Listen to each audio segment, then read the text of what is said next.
بسم الله الرحمن الرحيم. عن صفية بنت حيي رضي الله تعالى عنها قالت: قال رسول الله صلى الله تعالى عليه وسلم: إن الشيطان يجري من الإنسان مجرى الدم. رواہ البخاری۔ نبی کریم صلی اللہ علیہ وسلم نے ارشاد فرمایا، شیطان انسان کے جسم میں خون کی طرح دوڑتا ہے۔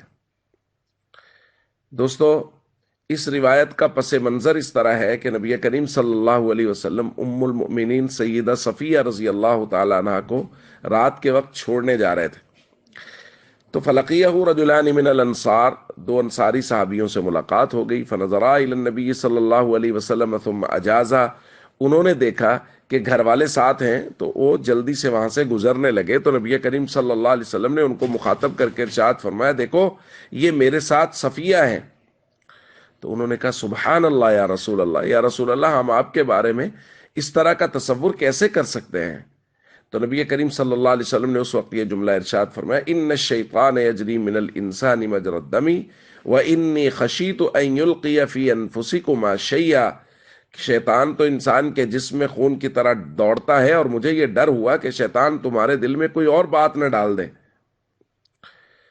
تو دوستو، شیطان کا کام ہے دل میں وسوسہ ڈالنا، دل میں بدگمانی ڈالنا لوگوں کے بارے میں، اور ہمیں عبادات سے روکنے کی کوشش کرنا۔ دل میں کوئی نہ کوئی ایسا خیال ڈالے گا، کوئی نہ ایسا بہانہ ڈالے گا۔ ہمیں یہ سوچنا دیکھنا ہے کہ کس وقت شیطان ہم پر کس طرح حملہ کرتا ہے۔ نماز کا وقت ہے تو نماز کے وقت میں وہ ہمیں کس طرح نماز سے روکنے کی کوشش کرتا ہے۔ دوستوں کی مجلس لگی ہوئی ہے، اب اٹھ کے جانا مشکل ہے، صبح صبح بستر گرم ہے، اب اٹھ کے جانا مشکل، یہ سارے شیطانی چکر ہیں، اور وہ کوشش کر رہا ہے کہ نماز میں سستی ہو جائے۔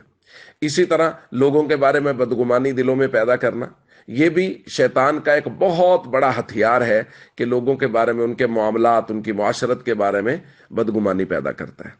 اس کے ساتھ ساتھ اس روایت سے ہمیں یہ درس ملتا ہے کہ خاص طور پہ جو خواص ہیں، علماء ہیں، ان کو بدگمانی والی جگہوں سے بھی بچنا چاہیے۔ جس جگہ بدگمانی کا اندیشہ ہو وہاں سے بھی احتیاط کرنی چاہیے، سبھی مسلمانوں کو کرنی چاہیے، لیکن خاص طور پہ خواص کو اس احتیاط کی بہت ضرورت ہے۔ السلام علیکم ورحمۃ اللہ وبرکاتہ۔